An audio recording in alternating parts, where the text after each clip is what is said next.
Cerita sebelumnya, Zahwa dan Yoga adalah pasangan pengantin baru yang hidup sederhana namun penuh cinta. Namun, kehidupan mereka goyah saat Yoga ditipu dan terlilit utang besar. Zahwa berusaha tegar dan menjalani kehamilannya dengan penuh kesedihan. Semua keadaan berubah membaik saat Zahwa bertemu Randy, teman kecilnya. Yoga diberi pekerjaan di tempat Randy, dan Zahwa membangun bisnis hijab. Kehidupan mereka menjadi lebih baik ditambah kehadiran anak pertama mereka Elzio menambah kebahagiaan mereka. Bisnis Zahwa berkembang. Bahkan ia mengajak karyawannya untuk umroh bersama. Di sana, ia mengalami tanda-tanda aneh bahkan seorang nenek tua memberi pesan bahwa Zahwa harus siap menghadapi kehilangan. Semua kejadian itu membuat hatinya bertanya-tanya.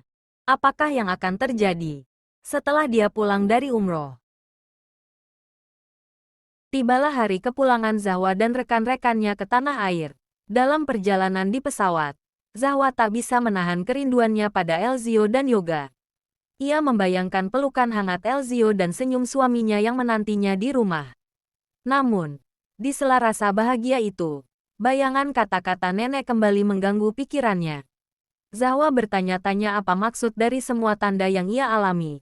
Tetapi ia menenangkan diri dan berusaha percaya bahwa semua yang terjadi adalah bagian dari rencana Tuhan yang lebih besar. Kepulangan Zahwa dari Tanah Suci disambut dengan penuh kebahagiaan oleh Yoga dan Elzio. Begitu keluar dari bandara, Elzio langsung berlari dan memeluk erat ibunya, melepas kerinduan setelah berhari-hari terpisah. Yoga juga memeluknya dengan senyum hangat, seolah-olah seluruh keluarga kecil itu menemukan kembali kebersamaan mereka.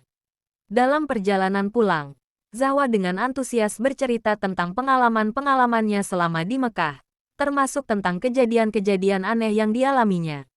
Yoga mendengarkan dengan penuh perhatian, dan Elzio ikut menyimak dengan rasa penasaran. Sesampainya di rumah, mereka kembali menjalani rutinitas seperti biasa. Zahwa mengurus bisnis hijabnya yang semakin maju, Yoga sibuk dengan pekerjaannya, dan Elzio dengan cerianya bermain bersama Bibi Marni yang selalu setia membantu menjaga rumah. Kehidupan mereka tampak normal dan bahagia seperti biasa. Namun, beberapa hari setelah kepulangannya, Zahwa merasa ada yang janggal. Ia menyadari bahwa Tasya belum menemuinya atau bahkan menghubungi sejak ia pulang dari Tanah Suci. Padahal, biasanya Tasya selalu antusias untuk berbagi cerita dan mendengar pengalaman Zahwa. Rasa penasaran Zahwa mendorongnya untuk menelpon Tasya. Di ujung telepon, suara Tasya terdengar pelan dan gugup, berbeda dari biasanya yang ceria dan penuh semangat. Ketika Zahwa bertanya tentang kabar ibunya, Tasya menjawab dengan nada tergesa. "Oh ya, Mbak, maaf. Sepertinya saya nggak bisa bekerja lagi di tempat Mbak. Saya harus menjaga ibu saya yang sedang sakit." "Ya udah ya Mbak, saya harus buru-buru ngurus ibu." Sebelum Zahwa sempat merespon atau bertanya lebih lanjut, Tasya sudah menutup telepon, meninggalkan Zahwa dalam kebingungan. Tasya, yang biasanya dekat dengannya seperti saudara sendiri, tiba-tiba mengundurkan diri tanpa alasan yang jelas. Tak ada penjelasan yang pasti, hanya jawaban singkat dan terburu-buru. Zahwa merasa aneh dengan sikap Tasya. Apakah ini ada kaitannya dengan pesan nenek tua di Tanah Suci? Kenapa semuanya terasa berubah begitu cepat? Meski perasaannya diliputi tanda tanya, Zahwa mencoba untuk mengabaikan kecemasannya dan kembali fokus pada pekerjaannya. Meski sesekali pikirannya kembali mengarah pada perubahan sikap Tasya yang mengusik hatinya. Beberapa minggu telah berlalu sejak Zahwa kembali dari Tanah Suci. Dan dalam waktu itu, ia mulai merasakan perubahan yang sulit diabaikan. Yoga, yang biasanya setiap pulang ke rumah setelah bekerja, kini semakin sering menghabiskan waktu di luar rumah. Beberapa kali, ia bahkan tidak pulang dengan alasan ada seminar di luar kota. Bagi Zahwa, ini terasa aneh karena sebelumnya Yoga selalu menyempatkan pulang meski sesibuk apapun kegiatannya.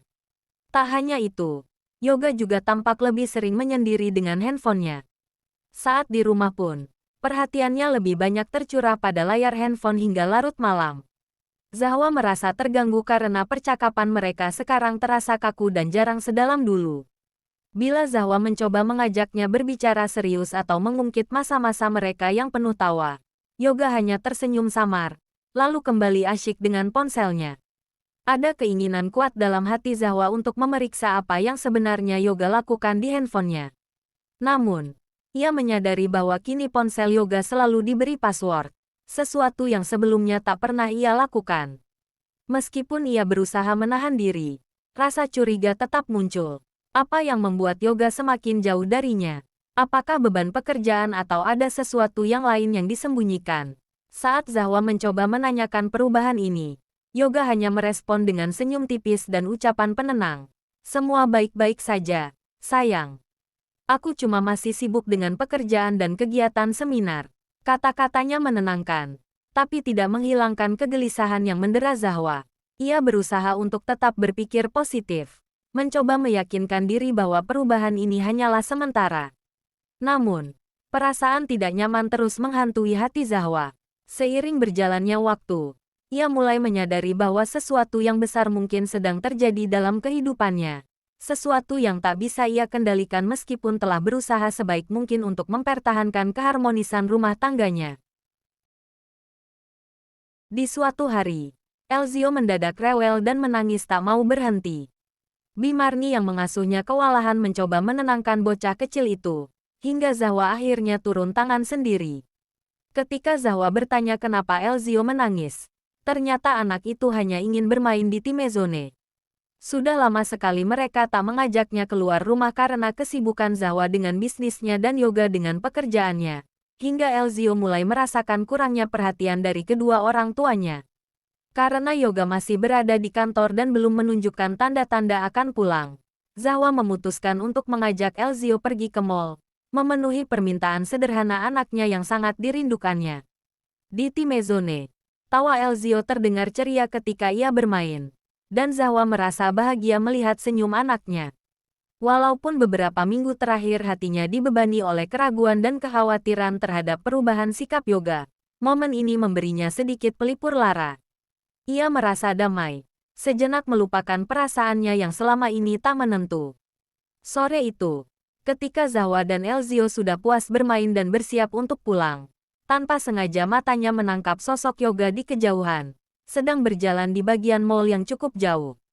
Seketika jantungnya berdegup keras. Ia melihat suaminya bersama seorang wanita yang tampak familiar.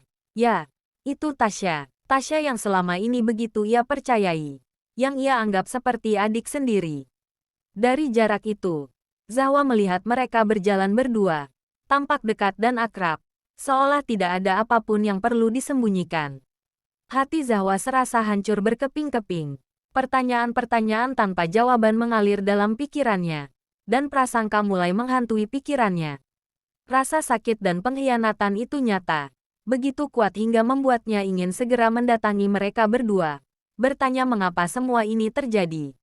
Namun, ia tersadar ada Elzio di pelukannya. Anak itu masih sangat polos, tak tahu apa-apa tentang rasa sakit yang sedang dirasakan ibunya. Dengan berat hati, Zahwa menahan diri, memilih untuk tidak mendekati Yoga dan Tasya. Ia mengurungkan niatnya demi menghindari situasi yang mungkin akan memperburuk keadaan, terutama di hadapan anaknya yang tidak tahu apa-apa. Di perjalanan pulang, Zahwa merasa sangat hancur. Hatinya berkecamuk dalam luka yang perih, sementara Elzio terlelap di sampingnya. Tangannya menggenggam erat kursi mobil, berusaha menahan air mata yang mulai menggenang. Bagaimana mungkin Yoga, yang telah ia dampingi melewati jatuh bangun hidup, berani menghancurkan kebahagiaan kecil yang telah mereka perjuangkan. Zahwa pulang ke rumah dengan perasaan berkecamuk, tidak tahu harus menghadapi kenyataan ini seperti apa. Malam itu, Zahwa duduk gelisah di kamar, menunggu kepulangan Yoga yang belum juga tiba. Setiap detik terasa begitu lama, dan keheningan malam hanya memperkuat rasa sakit yang menguasai hatinya. Bayangan kejadian di mall tadi siang terus terulang di benaknya, seperti luka yang terus digoreskan berulang kali tanpa henti. Sampai akhirnya, sebuah pesan singkat masuk ke ponselnya. Pesan itu dari Yoga. Dengan hati-hati Zahwa membukanya, berharap mungkin saja ada alasan yang masuk akal atas semua ini. Namun, harapannya hancur ketika ia membaca isi pesan itu. Yoga menulis, "Maaf, malam ini aku nggak bisa pulang. Ada acara penting di luar kota yang harus aku hadiri. Mata Zahwa langsung berkaca-kaca. Alasan yang diberikan Yoga terdengar seperti kebohongan yang begitu jelas setelah apa yang ia lihat tadi di mall. Ada sakit yang tak bisa lagi ia tahan. Sebuah kekecewaan besar menyadarkan betapa dalamnya kepercayaan yang telah ia berikan selama ini. Dan kini semuanya terasa sia-sia. Ia tak membalas pesan itu. Memilih untuk menyimpan semua kekecewaannya dalam diam. Hanya air mata yang menjadi teman setianya malam itu. Mengalir tanpa henti. Mencerminkan kepedihan yang telah menguasai hatinya. Zahwa merasakan perih yang tak terlukiskan. Namun ia tetap mencoba menahan diri agar tidak terjatuh lebih dalam emosi yang menyakitkan. Zahwa pun menundukkan kepala. Menguatkan hatinya untuk berdoa dan mengadu kepada Tuhan. Dalam tangisnya yang pilu, ia memohon petunjuk dan kekuatan untuk menghadapi ujian ini. Meski hatinya hancur, ia tahu hanya Tuhan yang bisa memberinya jalan dan ketenangan yang ia butuhkan. Di tengah keheningan malam itu, Zahwa menemukan sedikit kekuatan dalam doanya. Mencoba meyakini bahwa ini adalah bagian dari ujian hidup yang harus ia lalui. Walaupun ia belum tahu bagaimana cara untuk melewati semuanya. Tibalah hari di mana menjadi titik terberat dalam hidup Zahwa. Yoga baru saja kembali dari acara luar kota. Dia membawa oleh-oleh untuk Zahwa dan Elzio. Dengan penuh kasih sayang, Yoga menggendong Elzio sambil tertawa, mengisi suasana rumah dengan kebahagiaan yang palsu di mata Zahwa. Ia menahan air mata dan mencoba menyambut suaminya seperti biasa, meski hatinya remuk. Hari-hari berlalu dengan kepalsuan itu. Namun Zahwa telah memutuskan bahwa ia harus mengungkap kebenaran di balik semua ini. Zahwa tidak mau hidup dalam kebohongan. Bagaimanapun Zahwa harus mengetahui kebenaran yang sebenarnya terjadi di rumah tangga mereka. Keesokan harinya, saat Yoga pergi bekerja, Zahwa diam-diam mengikuti suaminya. Rasa penasaran dan kecurigaannya membawanya pada sebuah kebenaran pahit. Yoga ternyata meninggalkan kantor pada siang hari dan menuju sebuah apartemen. Dari kejauhan, Zahwa menyaksikan Yoga memasuki unit apartemen itu, dan hatinya semakin penasaran saat ia melihat Yoga yang sudah berjam-jam tak keluar dari apartemen tersebut. Zahwa bertanya pada dirinya sendiri, sedang apakah Mas Yoga di sana dan siapa sebenarnya yang bersama Mas Yoga di dalam sana?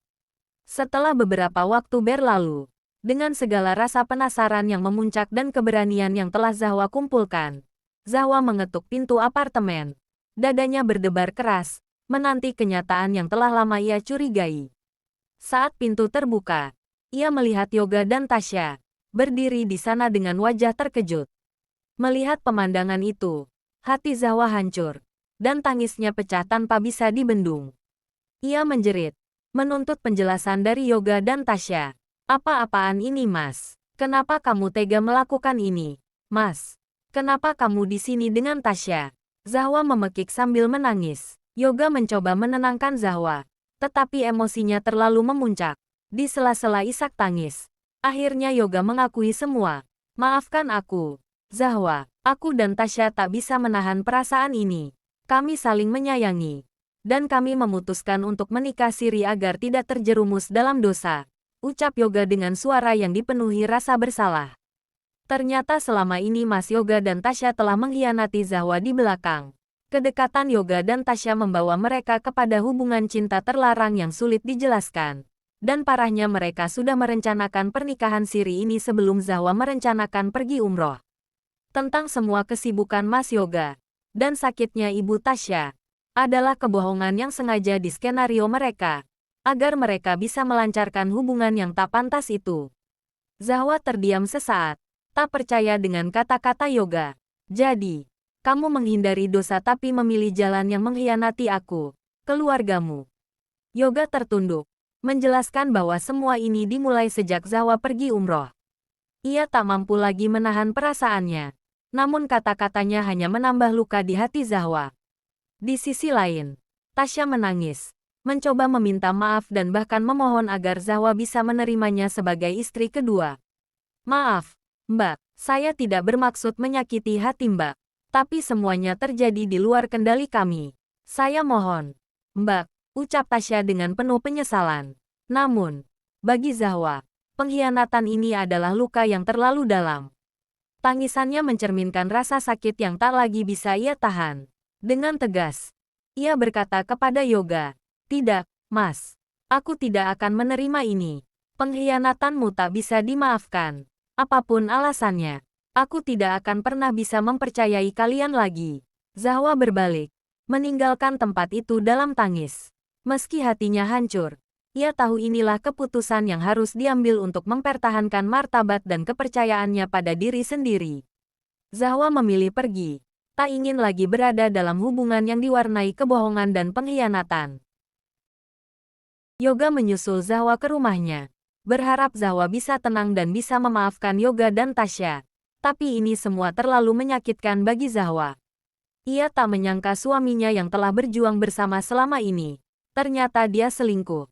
Dan lebih parahnya dia selingkuh dengan Tasya, gadis yang sudah dianggap adiknya sendiri. Dua orang terdekat Zahwa tega menghancurkan hatinya serta kehidupannya. Di saat Zahwa sedang beribadah di Tanah Suci, justru suaminya melakukan pernikahan siri yang seharusnya tidak pernah terjadi. Berbagai cobaan hidup telah Zahwa lalui dengan sabar dan tabah. Tapi kali ini cobaannya sangat luar biasa. Ketika Zahwa mendekat kepada Tuhannya, kenapa justru musibah besar yang harus didapatkannya? Akhirnya Zahwa memutuskan untuk meminta cerai pada Yoga. Ia tidak mau dipoligami. Ia juga tidak mau hidup dengan dua orang pengkhianat yang telah menghancurkan hidupnya. Keputusan Zahwa untuk bercerai adalah final. Meski penuh kesedihan, ia tetap yakin bahwa inilah jalan terbaik untuk melindungi dirinya dan Elzio dari luka yang lebih dalam. Yoga pun akhirnya menerima kenyataan pahit itu. Berbagai upaya Yoga untuk membujuk dan mengembalikan kepercayaan Zahwa tak mampu menggoyahkan keteguhan hati istrinya. Yoga mengakui kesalahannya, tapi itu tidak bisa mengembalikan keutuhan rumah tangganya. Setelah proses perceraian yang penuh drama dan tangisan, Yoga keluar dari rumah, meninggalkan kenangan yang kini berubah pahit bagi Zahwa. Dia pergi untuk memulai hidup baru bersama Tasya. Sementara Zahwa mencoba menata ulang hidupnya yang telah terbelah, Zahwa memutuskan untuk hidup sendiri bersama Elzio, anak kesayangannya. Kehilangan Yoga meninggalkan ruang kosong yang dalam di hati Zahwa, dan beban menjadi ibu tunggal kini terasa berat. Namun, setiap malam, Zahwa mencoba menguatkan diri, menumpahkan segala perasaannya kepada Tuhan dalam doa yang khusyuk. Pada sepertiga malam, ia duduk bersujud, meminta ketenangan untuk hatinya yang hancur. Di tengah tangisnya, ia teringat saat-saat di Tanah Suci. Kenangan itu berputar kembali, membawa ingatan pada nenek tua yang pernah ditemuinya. Zahwa teringat akan pesan nenek itu tentang ikhlas dan menerima segala ketetapan Tuhan dengan hati lapang. Ia mulai merenungi kembali kejadian-kejadian di sana, tanda-tanda yang mungkin adalah isyarat untuk dirinya, yang saat itu tak ia pahami. Kini, Zahwa sadar bahwa semua ini adalah bagian dari rencana Tuhan yang lebih besar, meski perih dirasakannya. Kata-kata nenek tua itu kembali terngiang, menguatkan hatinya, mengajarinya bahwa Tuhan takkan menguji hambanya di luar batas kemampuannya. Zahwa perlahan mulai menerima kenyataan ini. Meskipun hatinya penuh luka, ia berjanji pada diri sendiri untuk tetap kuat, khususnya demi Elzio. Ia meyakinkan diri bahwa setiap peristiwa pasti memiliki hikmah tersembunyi. Zahwa mulai menjalani harinya dengan ketenangan baru, mencoba menerima takdir yang kini ia jalani. Dalam keikhlasan yang berangsur-angsur tumbuh, Zahwa pun menemukan harapan baru, bahwa suatu hari ia dan Elzio akan menemukan kebahagiaan sejati, tanpa harus bergantung pada siapapun. 2 bulan telah berlalu sejak perceraian Zahwa dan Yoga. Namun bayangan tentang masa-masa bersama masih sering membayangi Zahwa. Ia mencoba bangkit dan melanjutkan bisnis hijabnya, meski hati kecilnya kadang masih terluka. Zahwa tetap berusaha kuat, terutama demi anaknya, Elzio, yang masih sering menanyakan keberadaan ayahnya. Tiap kali Elzio bertanya, Zahwa hanya bisa memeluknya erat, berusaha mengalihkan perhatiannya sambil menahan tangis di hati. Suatu hari, terdengar ketukan di pintu. Zahwa yang membukakan pintu terkejut melihat Tasya berdiri di sana, menangis terseduh-seduh. Rasa marah, kecewa, dan bingung bercampur aduk dalam hati Zahwa. Ingin rasanya Zahwa memalingkan muka, tapi isak tangis Tasya membuatnya bertanya-tanya. "Mbak Zahwa, Maaf, mungkin Mbak benci sama saya. Tapi saya minta tolong. Mas Yoga ada di rumah sakit. Dia koma. Dan terus memanggil-manggil nama Mbak Zahwa. Dia sakit, Mbak. Tolong. Hanya kali ini saja. Saya mohon Mbak mau menemui Mas Yoga. Berita itu mengejutkan Zahwa. Setelah perceraian mereka, rupanya Yoga didiagnosis penyakit langka yang menyerang pembuluh otaknya. Membuatnya tak sadarkan diri dan sering mengerang kesakitan. Setelah mempertimbangkan lama, akhirnya Zahwa setuju untuk menemui mantan suaminya. Tergerak oleh rasa iba dan kenangan mereka bersama. Di rumah sakit, Zahwa melihat Yoga terbaring lemah dengan wajah yang pucat. Tubuhnya ringkih. Napasnya tersengal-sengal. Sosok pria yang dulu kuat kini tampak rapuh. Perlahan Zahwa mendekat, memanggil namanya dengan lirih. Mas Yoga. Dan di saat itu, mata Yoga berkaca-kaca. Bulir air mata mengalir perlahan. Dengan sisa-sisa kekuatan, Yoga mengucapkan permintaan maafnya kepada Zahwa. Kata-katanya terbata-bata, penuh penyesalan. Zahwa tak sanggup menahan air mata. Ia menggenggam tangan Yoga, memberi isyarat maaf dan keikhlasannya. Tak lama setelah itu, napas Yoga melemah hingga akhirnya terhenti. Yoga mengembuskan napas terakhirnya, meninggalkan Zahwa dan Tasya dalam tangis yang pilu. Kehilangan kali ini terasa jauh lebih dalam bagi Zahwa. Sebagai istri, ia telah mengikhlaskan kepergian Yoga sejak perceraian mereka. Namun kini, ia harus menghadapi kenyataan bahwa sosok itu telah pergi untuk selamanya. Pelajaran ini mengajarkan Zahwa, dan setiap orang yang mendengar kisahnya, bahwa cinta sejati bukan hanya tentang memiliki, tetapi juga tentang melepaskan dengan ikhlas. Bahwa kadang kita harus berani memaafkan, meski hati terluka, karena hidup tidak pernah menjanjikan apa yang akan terjadi. Bersama Elzio, Zahwa berjanji akan menjalani hidup dengan penuh keteguhan dan keikhlasan, mengingat bahwa setiap cobaan adalah bentuk kasih sayang Tuhan, yang selalu tahu apa yang terbaik bagi hambanya. Pesan moral, kehilangan adalah bagian dari perjalanan hidup yang tak pernah mudah diterima, namun di dalamnya tersimpan hikmah yang mendalam. Saat kehilangan, kita sering bertanya, mengapa aku? Mengapa harus terjadi sekarang? Namun, sebenarnya, kehilangan bukanlah akhir, melainkan awal dari pelajaran besar tentang ikhlas, menerima segala ketetapan Tuhan dengan lapang dada. Keikhlasan bukan berarti menyerah, tetapi adalah kekuatan untuk melepaskan apa yang bukan milik kita, apa yang memang sudah waktunya pergi. Ikhlas adalah percaya bahwa Tuhan tahu yang terbaik, meski kita tak selalu memahami rencananya. Kadang kita terlalu fokus pada apa yang hilang, sehingga lupa mensyukuri apa yang masih kita miliki. Melalui kehilangan, Tuhan seringkali menguji sejauh mana kita bergantung kepadanya. Saat kita belajar melepaskan dengan hati yang tenang, kita akan merasakan ketenangan yang baru, dan Tuhan akan menggantikan apa yang hilang dengan yang lebih baik, pada waktu yang tepat.